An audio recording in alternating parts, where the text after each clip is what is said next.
오늘은 레위기 통달하기 6번째 시간입니다.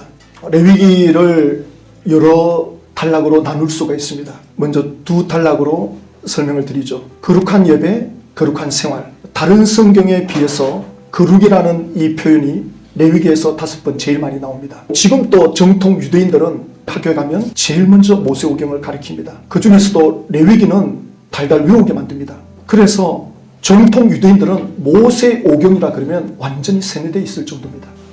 그들은 모세오경에 대해서 능통한 사람들입니다. 그 능통한 사람들을 대상으로 기록한 성경이 마태복음입니다. 그래서 마태복음에는 제사에 대한 내용, 또 안식일, 구약의 절기 이런 내용에 대해서 특히 레위기에서 다루는 내용들이 마태복음에 많이 들어있습니다. 그런 것들을 우리가 이해하고 마태복음을 보면 충격적인 사건들이 많이 나옵니다. 어떤 나병 환자가 예수님께 다가오거든요. 그 유대인들이 볼 때 나병 환자가 예수님과 접촉이 된다? 그러면 예수님은 끝장이다. 구약 시대로 따지면 나병 환자는 부정한 자거든요. 부딪히면 안 되거든요. 그러니까 그런 것들이 마태복음에 나온다고요. 그런데 예수님은 그 나병 환자를 깨끗게 만들어 줘버리죠. 그 유대인들이 충격을 받죠. 그래서 이 거룩한 예배, 거룩한 생활, 거룩이 뭐냐? 구별됐다. 뭐로부터 구별이 됐냐라고 할 때 세상 사람들로부터 구별된 겁니다. 레위기가 기록될 당시에는 애굽에서 탈출해 나왔을 때거든요. 그리고 어디로 가고 있습니까? 가나안 땅을 향해서 가고 있습니다. 그러니까 애굽에서 신을 섬겼던 그 신전 의식, 종교 의식, 그건 하나님 섬기는 하고는 다르다. 이게 거룩입니다. 앞으로 가나안 땅에 들어가면 그들이 우상 숭배하는 것과 하나님을 섬기는 것과는 완전히 다르다. 이게 거룩입니다. 나는 저들이 섬기는 우상 숭배와는 완전히 다르다. 이게 바로 거룩한 예배입니다. 그러니까 저들이 드리는 예배, 저들이 드리는 제사, 그거하고 나는 완전히 다르다. 나는 다른 제사를 원한다. 이게 거룩입니다. 나는 거룩한 제사를 원한다. 나는 거룩한 제사를 원하고 거룩한 삶을 원한다. 저 이방인들이 사는 저런 방식의 삶을 나는 원하지 않는다. 나는 너희들이 다르게 살기를 원한다. 내 자녀라면 삶이 달라야 된다. 이걸 레위기에서 강조하고 있거든요. 그래서 하나님께 예배하는 삶이 뭔지를 알고 경험되어지는 이들은 생활의 변화가 일어납니다. 또 생활의 변화가 일어날 때 그 예배가 예배다워집니다. 한 주간 죄만 짓고 왔다. 욕심으로 가득 찬, 욕망으로 가득 찬 그야말로 세속적인 삶만 살다가 와서 예배에 앉아있다. 완전히 이건 지루한 시간이죠. 그러나 만약에 한 주간을 삶 속에서 예배하는 삶처럼 살았다. 그러면 이 시간에 예배가 헛되지 않죠. 더 진지해지겠죠. 그러니까 예배와 삶은 뗄래야 뗄 수가 없는 거예요. 예배에 성공하면 삶에도 성공하고 삶에 성공하면 예배에 성공하게 되어 있습니다. 이게 같이 간다는 것을 레위기를 통해서 말씀하고 있는 거죠. 그래서 구약 시대 때 그렇게 가르쳤는데 잘 안 돼요, 사람들이. 그래서 새 언약을 하죠. 성령을 보내겠다. 이게 새 언약입니다. 성령을 주시겠다는 것이 새 언약입니다. 성령을 받으려면 예수님이 십자가에서 죄의 문제를 청산해야 되거든요. 그래서 예수님이 새 언약을 하실 때 내가 이 죄 문제를 내 몸의 살과 피로 죄를 씻을 거다. 그리고 성령님이 오시죠. 그래서 그 성령이 예수 믿는 사람 속에 들어옵니다. 고린도전서 3장 16절에 너희가 하나님의 성전인 것과 하나님의 성령이 너희 안에 거하시는 줄 알지 못하느냐.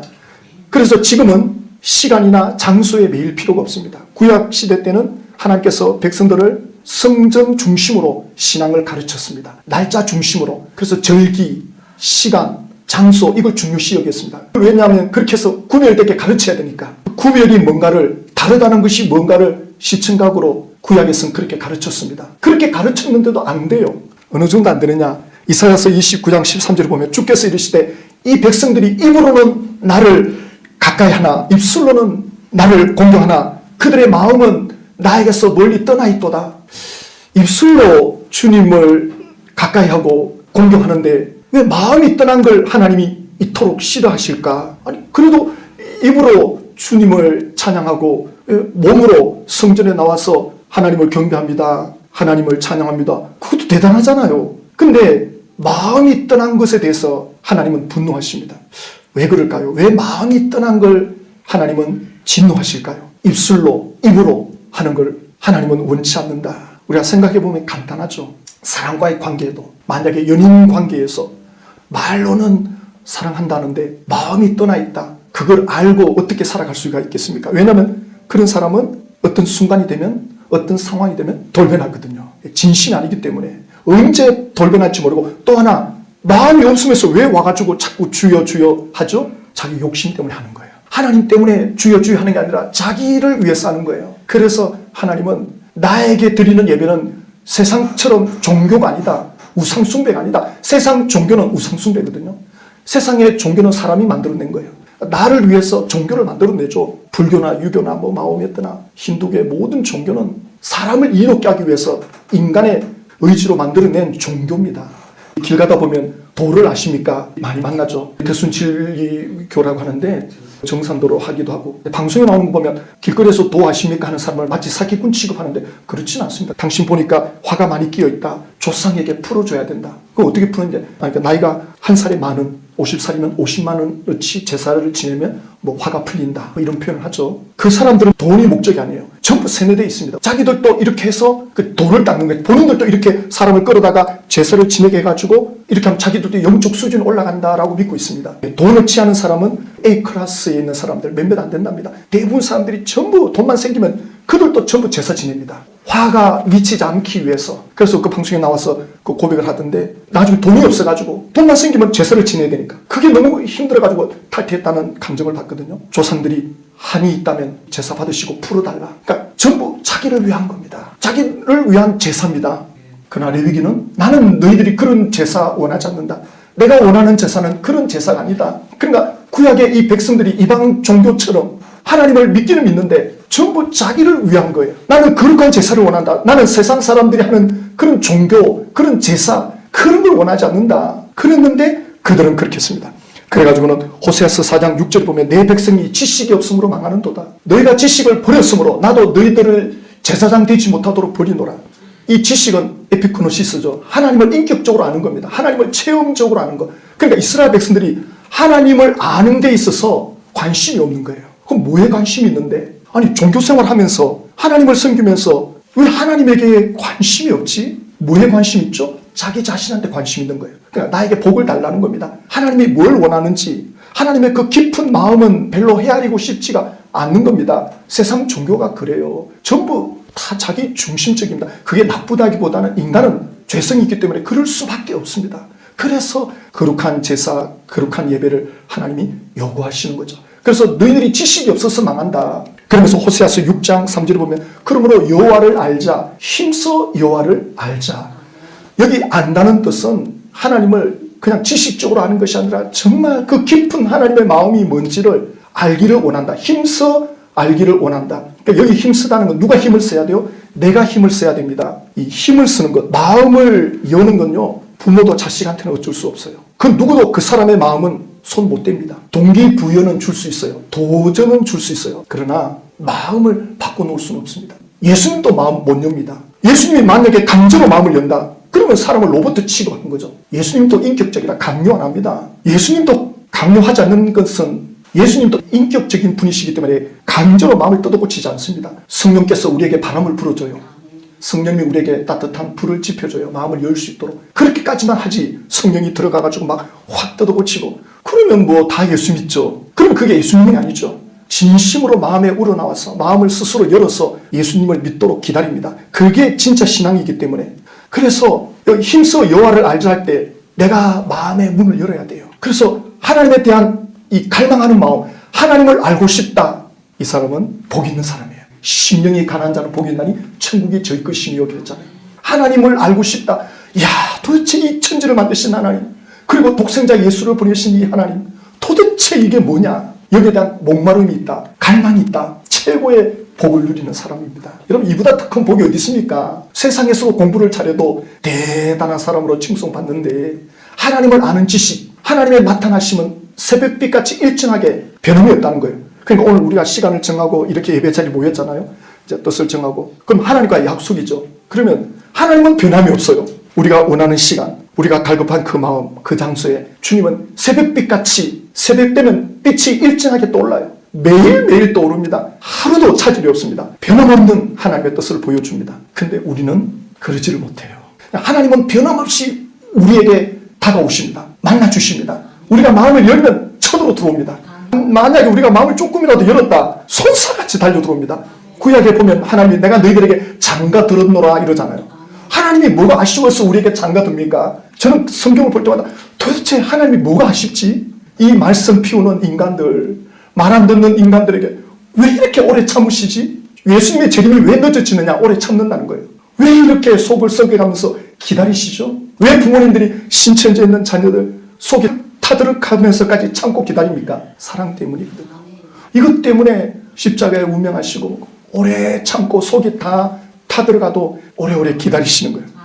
그래서 이 하나님을 힘써 알자. 이 하나님은 변함없이 일정하게 우리에게 찾아오시는데, 그래서 잠언서 4장 23절에 모든 지극것만한 것 중에 무릇 내 마음을 지켜라. 생명의 근원이 이에서 남이니라. 우리가 지켜야 할 게 많죠. 그러나 마음을 지켜라. 이 마음은 그 누구도 나를 지켜줄 수가 없어요. 그 누구도 내 마음을 손 못 댑니다. 내가 나를 지켜야 됩니다. 사느냐 죽느냐, 이게 내 마음을 지키는 데 달려 있습니다. 사람이 죽는다. 자기 마음을 포기해버리면 죽는 거예요. 자기 마음이 무너지면 죽습니다. 살아야 되겠다. 죽을 자리에 있어도 그 사람 살아납니다. 마음만 먹으면. 그래서 마음을 지켜라. 생명의 근원이 죽고 사는 문제가 여기에 있다. 그래서 하나님에 대한 갈망이 있다. 하나님을 찾고자 하는 열망이 있다. 제일 부러운 사람이에요. 이 갈망하는 마음. 그래서 히브리서 3장 12절 보면 형제들아 너희는 삼가 혹은 너희 중에 누가 믿지 아니한 악한 마음을 품고 살아계신 하나님에게서 떨어질까 조심할 것이요. 그러니까 하나님에 대해서 이 강팍한 마음을 갖지 마라. 하나님에 대하여 악한 마음을 갖지 마라. 하나님을 믿지 않는 사람들은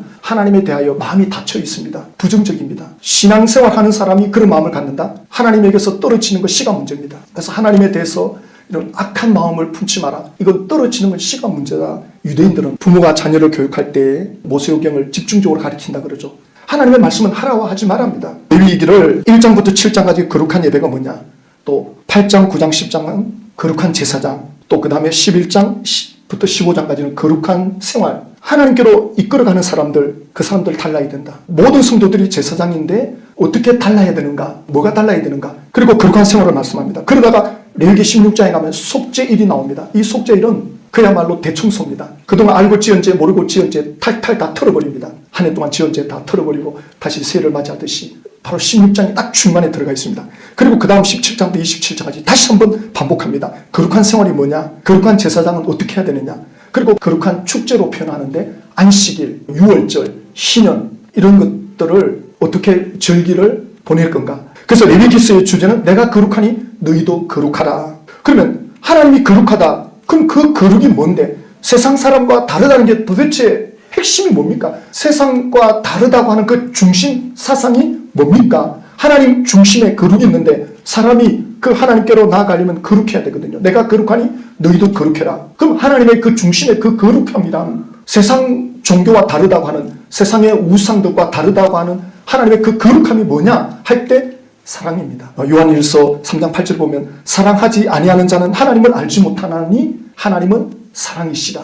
하나님은 사랑입니다. 그래서 이 거룩과 사랑은 같이 갑니다. 요한복음 13장 34절에도 새 계명을 너희에게 주노니 내가 너희를 사랑같이 너희도 서로 사랑하라. 새 계명, 새로운 율법, 새로운 십계명을 주겠다. 서로 사랑하라. 이것이 거룩입니다. 진정한 사랑의 공동체, 세상 사람들이 말하는 사랑하고는 차원이 다른 하나님의 사랑의 공동체, 이런 사랑을 해야 된다. 이게 거룩이다. 이렇게 말씀하죠. 그래서 요한복음 13장 35절에 너희가 서로 사랑하면 이로써 모든 사람이 너희가 내 제자인 줄 알리라. 이 주님의 사랑을 하면 사람들이 볼 때 야, 저 사람 정말 예수 믿는 사람이구나. 그 기준이 사랑이라는 거예요. 그래서 사람이 친구를 위하여 자기 목숨을 버리면 이보다 더 큰 사랑이 없다. 그렇죠. 목숨을 내어줄 정도면 최고의 사랑이죠. 이거보다 더 큰 사랑이 어디 있겠습니까? 그래서 너희는 내가 명하는 대로 행하면 나의 친구라. 너희들이 내가 명하는 대로, 예수님이 명령하는 게 사랑이잖아요. 너희가 내가 명하는 사랑을 실천하면 너희들은 나의 친구다. 예수님과 친밀한 관계가 되는 거예요. 예수님과 가까운 사이가 됩니다. 예수님과 가까운 관계로 들어간다. 거기에는 사랑이 있어야 됩니다. 사랑의 실천이 있어야 돼요. 그래서 이걸 다시 바꾸면 내가 사랑하니 너희도 사랑하라. 레위기 주제가 이렇게 바뀌는 거죠. 그래서 우리가 첫 번째 5대 제사를 배웠잖아요. 레위기 1장부터 7장까지 번제, 소제, 화목제, 속제제, 속건제, 이것이 전부 하나님이 우리에게 보여주는 사랑입니다. 그래서 요한 1서에 보면 사랑은 여기 있으니 우리가 하나님을 사랑한 것이 아니요 하나님이 우리를 사랑하사 우리 죄를 속하기 위하여 화목제물로 그 아들을 보내셨습니다. 하나님이 우리를 사랑하는데 사랑의 증표가 그 아들을 우리를 위해서 십자가에 내어주셨다. 화목제사 배우셨죠. 소 한 마리를 잡아야 돼요. 그리고 하루 만에 다 먹어야 돼요. 너가 정말 하나님과의 화목으로 감사 제사를 드리고 싶으냐? 그러면 소를 가지고 와서 모든 사람들이 다 나눠 먹을 수 있도록 해라. 그래서 화목 제사를 지는데 모든 사람들이 다 먹을 수 있게끔. 그런데 하나님이 그 아들 예수님을 화목 제물로 바칩니다. 그러면 누가 먹느냐? 어느 정도 사람들이 먹을 수 있느냐? 모든 인류가 먹을 수 있을 정도. 그 누구든지 먹을 수 있을 정도. 그래서 모든 사람들이 예수님을 믿고 구원받을 수 있게끔 이 구약의 화목 제사와 예수님이 화목 제물이 되는 것과 너무나도 일치하지 않습니까? 그래서 나중에 이제 예수님이 부활하신 후에 40일 동안 제자들에게 나타났다가 사라졌다가 이렇게 할 때 한 번은 예수님이 안 계시니까 제자들이 전부 갈릴리 호숫가에 고기 잡으러 내려갔죠. 그때 새벽에 예수님이 153마리의 고기를 잡는 기적을 보여주면서 제자들을 불러다가 조반을 먹으면서 베드로에게 너가 나를 사랑하느냐? 베드로가 예, 제가 주님 사랑하는 것 주님 아시지 않습니까? 그때 예수님이 내 어린 양을 먹여라. 주님의 양들을 먹일 수 있는 사람들은 사랑이 전제되어 있어야 됩니다. 그래서 너가 나를 사랑하느냐? 내 양을 먹여라. 내 양을 치라. 라고 말씀합니다. 신천 총회장은 예수 믿는 구원의 시대는 끝났다. 신천지로 오라. 계시의 말씀을 듣고 배우라. 예수의 영이 내게 재림했다. 그러는데 예수의 영이 그에게 재림했다지만